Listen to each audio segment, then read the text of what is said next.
Hello everyone, welcome to the online classes of Akashdeep Duhan Science Institute. Today we will discuss projectile motion in physics. हमारा आज का topic है projectile motion. Projectile motion में basically हमें constant acceleration की बात करनी होती है। Acceleration constant means acceleration do not change with time.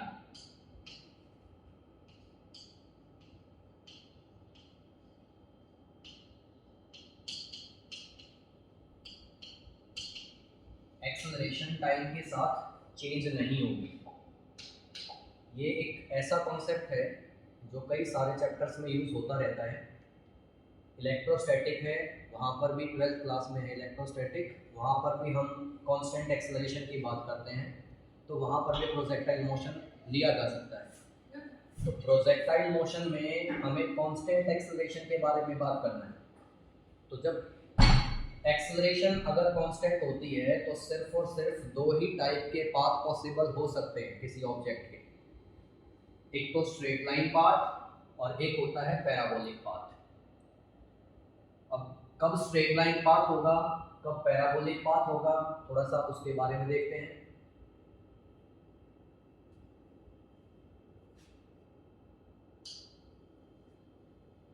अगर हमारी एक्सेलरेशन कांस्टेंट है तो दो ही टाइप के पाथ पॉसिबल है, स्ट्रेट लाइन और पैराबोलिक पाथ। अब स्ट्रेट लाइन पाथ सिर्फ और सिर्फ इन तीन कंडीशंस में ही होगा। कौन सी तीन कंडीशन है? अगर मान लो मैंने यहां से एक बॉल को ड्रॉप करवाया,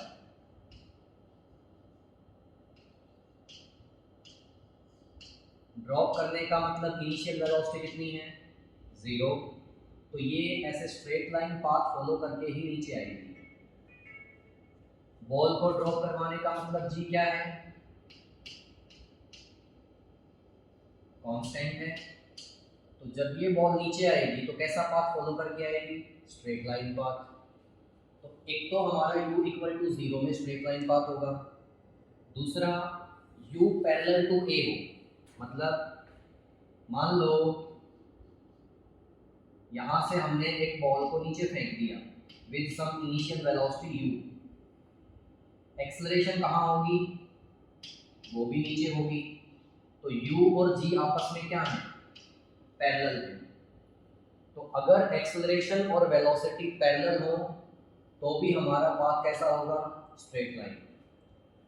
तीसरा केस, अगर हमने यहां से किसी चीज को ऊपर फेंक दिया with initial velocity u, acceleration कहाँ है? नीचे की तरफ, अब भी पाथ कैसा होगा? Straight line. तो कांस्टेंट एक्सेलरेशन में तीन केस ऐसे होंगे जब हमारा पाथ स्ट्रेट लाइन होगा। इनिशियल वेलोसिटी 0, ये वाला case, velocity parallel to a हो, ये वाला केस, और वेलोसिटी एंटी पैरेलल हो।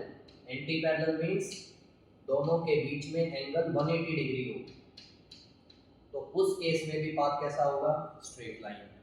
इन तीन केस को छोड़कर कोई भी अलग केस होगा तो वहां पर हमारा पाथ कैसा होगा? पैराबोलिक होगा। ठीक है, तो एक क्वेश्चन के थ्रू समझते हैं।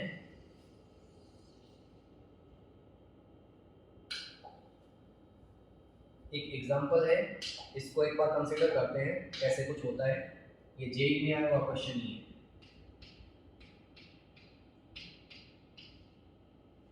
इनिशियल वेलोसिटी इतनी दे रखी है, acceleration 2i cap plus 3j cap v1 है।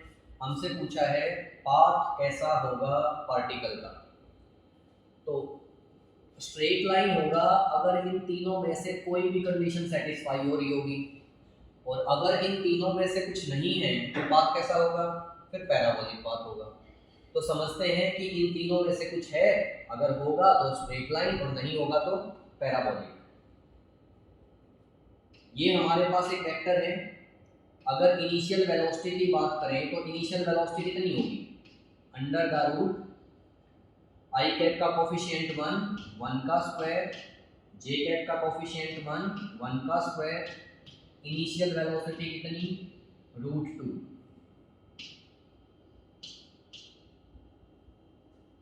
तो हमारी जो वेलोसिटी है वो जीरो नहीं है, √2 मीटर पर सेकंड है। इट मींस पहली कंडीशन तो सेटिस्फाई नहीं हो रही पाथ स्ट्रेट लाइन होने के लिए। Second, u parallel to a, u parallel to a का मतलब थीटा की वैल्यू कितनी होनी चाहिए 0। u anti parallel to a means theta कितना होना चाहिए 180। तो चेक कर लेते हैं कि इनके बीच में एंगल कितना बन रहा है। उससे पहले एक्सेलरेशन का मैग्नीट्यूड बताओ कितना आएगा।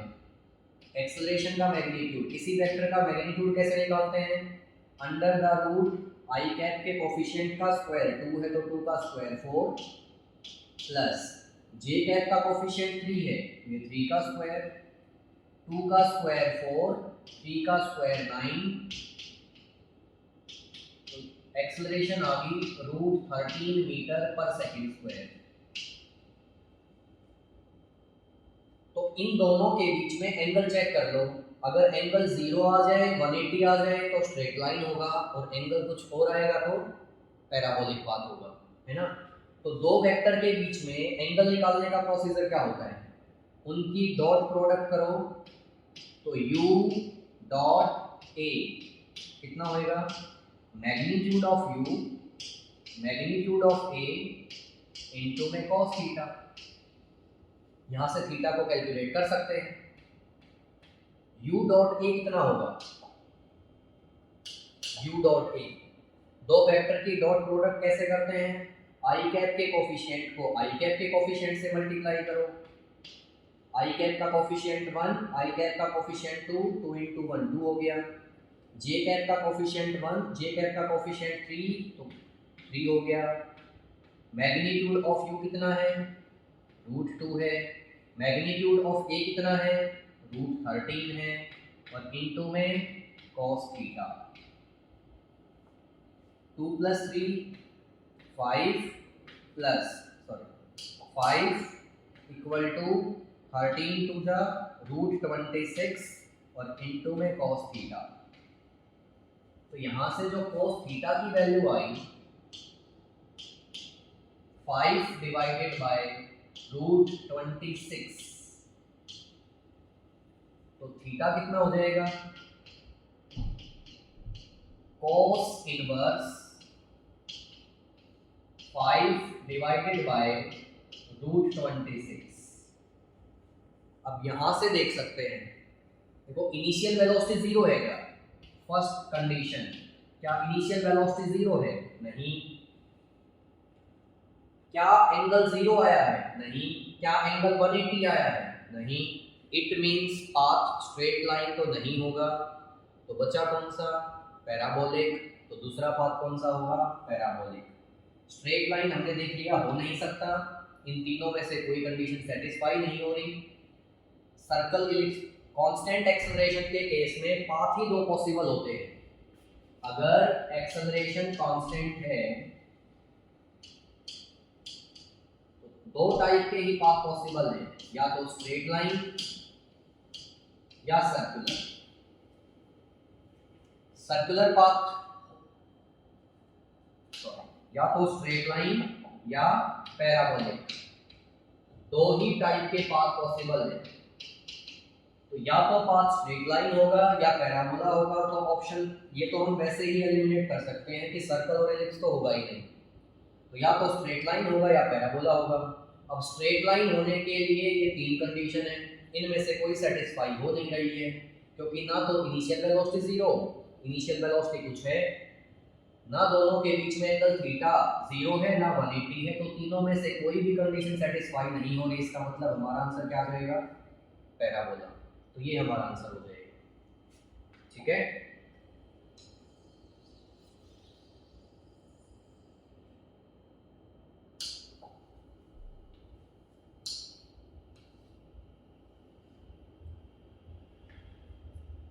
अब एक क्वेश्चन और देखते हैं।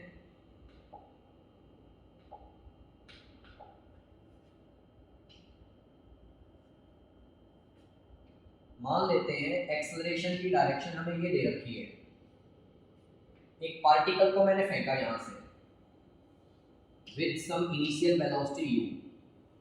मैं इसके कुछ पाथ्स दिखाता हूं, उनमें से बताना है कौन सा पाथ सही है कौन सा पाथ गलत है।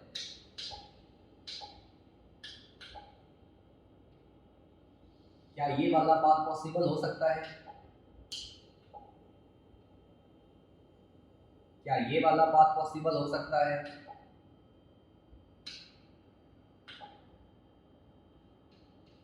क्या ये वाला पाथ पॉसिबल होगा?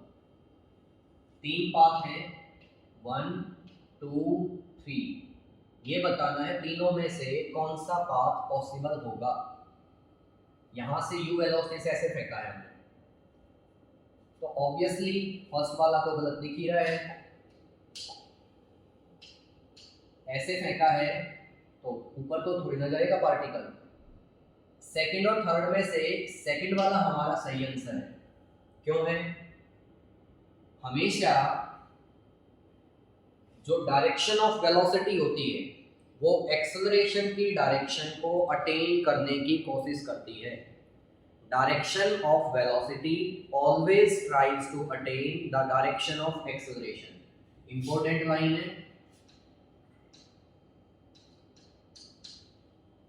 Velocity always try to achieve the direction of acceleration. तो अगर हमारी एक्सेलरेशन इधर है तो पार्टिकल की वेलोसिटी मैक्सिमम उसके डायरेक्शन में हो सकती है, उसके अलावा नहीं हो सकती। इसलिए हमारा सेकंड वाला सही होगा, गलत होगा थर्ड वाला भी। एक और एग्जांपल से समझ सकते हैं। मान लो हमारे पास इनिशियल वेलोसिटी ऐसे है, इस डायरेक्शन में इनिशियल वेलोसिटी है, इस डायरेक्शन में हमारी एक्सेलरेशन है, तो इस ऑब्जेक्ट का पाथ बताना है कैसा होगा। तो इस ऑब्जेक्ट का पाथ ऐसा होगा, तो ऐसे जाएगी, फाइनली आके एक्सेलरेशन के पैरेलल हो जाएगी। वो हमेशा ऑब्जेक्ट की वेलोसिटी एक्सेलरेशन की डायरेक्शन को अटेन करने की कोशिश करती है। ऐसे भी समझ सकते हैं, मान लो ये हमारे पास एक बिल्डिंग है, इस बिल्डिंग के टॉप से हमने किसी बॉल को ऐसे फेंका इधर u वेलोसिटी से, तो ऑब्वियसली एक्सेलरेशन कहाँ होगी? नीचे की तरफ। तो ऐसा थोड़ी ना हो सकता है कि हम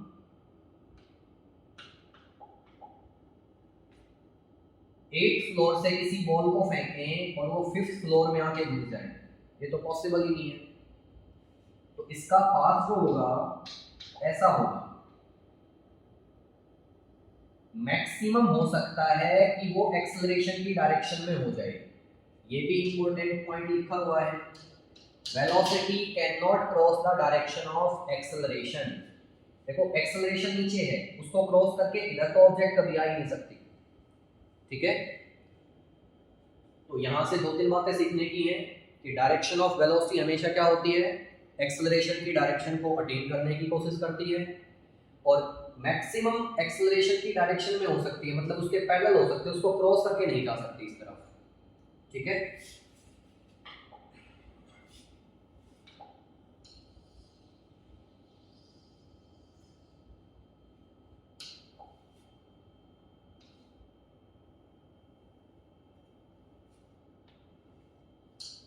ये थी प्रोजेक्टाइल की बेसिक बातें। अब थोड़ा सा प्रोजेक्टाइल स्टार्ट करते हैं।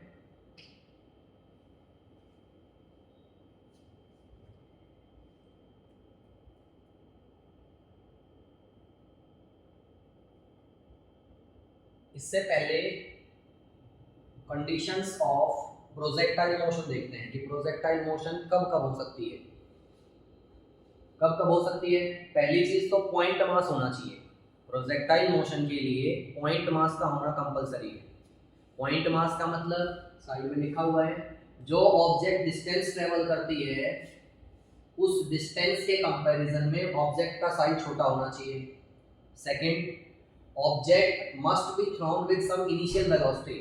अगर ऑब्जेक्ट को किसी वेलोसिटी से फेंकेंगे ही नहीं, मान लो मेरे पास ये पेंसिल है, इसको फेंकेंगे नहीं मतलब ड्रॉप करवा दिया, तो प्रोजेक्टाइल मोशन नहीं है, तो स्ट्रेट लाइन पाथ पॉसिबल हो जाएगा, ठीक है। थर्ड, पहली कंडीशन क्या? पॉइंट मास होना चाहिए।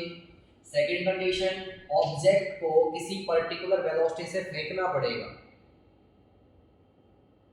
Third condition, only gravity act करनी चाहिए उस पर, ग्रेविटी के अलावा कोई और फोर्स नहीं लगना चाहिए, तभी हम बोल पाएंगे कि मोशन कैसी है, प्रोजेक्टाइल। मान लो किसी चीज को ऐसे किसी एंगल पे फेंकते हैं, ऐसा पाथ फॉलो करके यहाँ आएगा, पैराबोलिक पाथ फॉलो करके आएगा, इसी को हम बोलते हैं प्रोजेक्टाइल मोशन।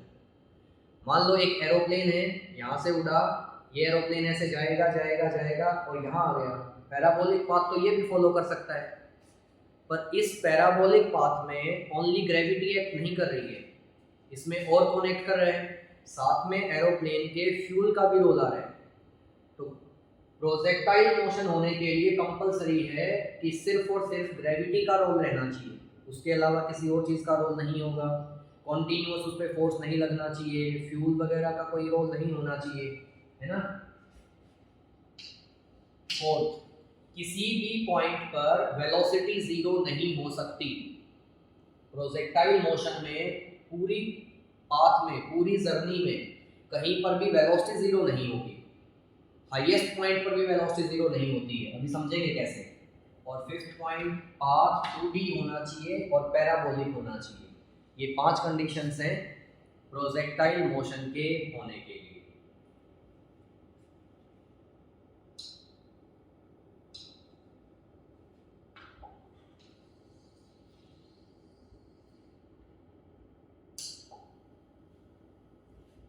और देखते हैं,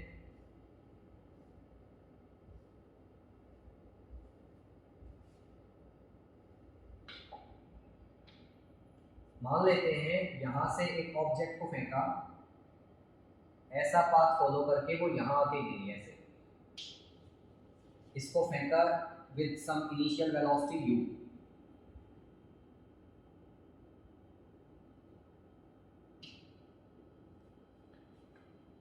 with angle theta with horizontal.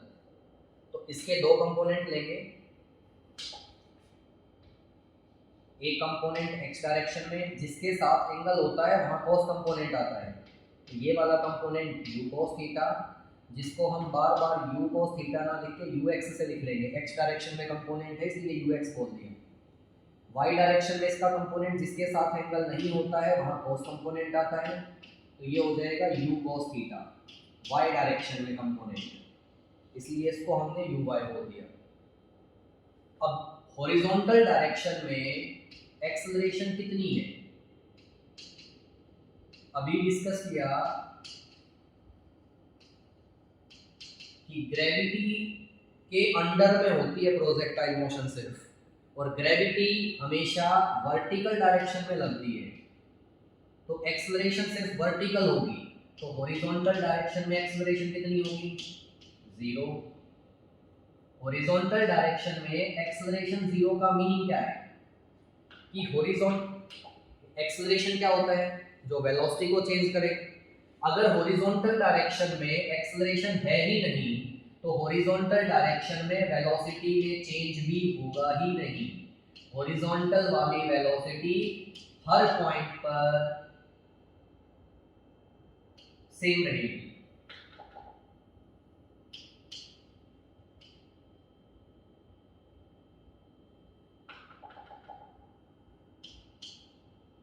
तो चेंज इन वेलोसिटी कितना हो जाएगा, 0।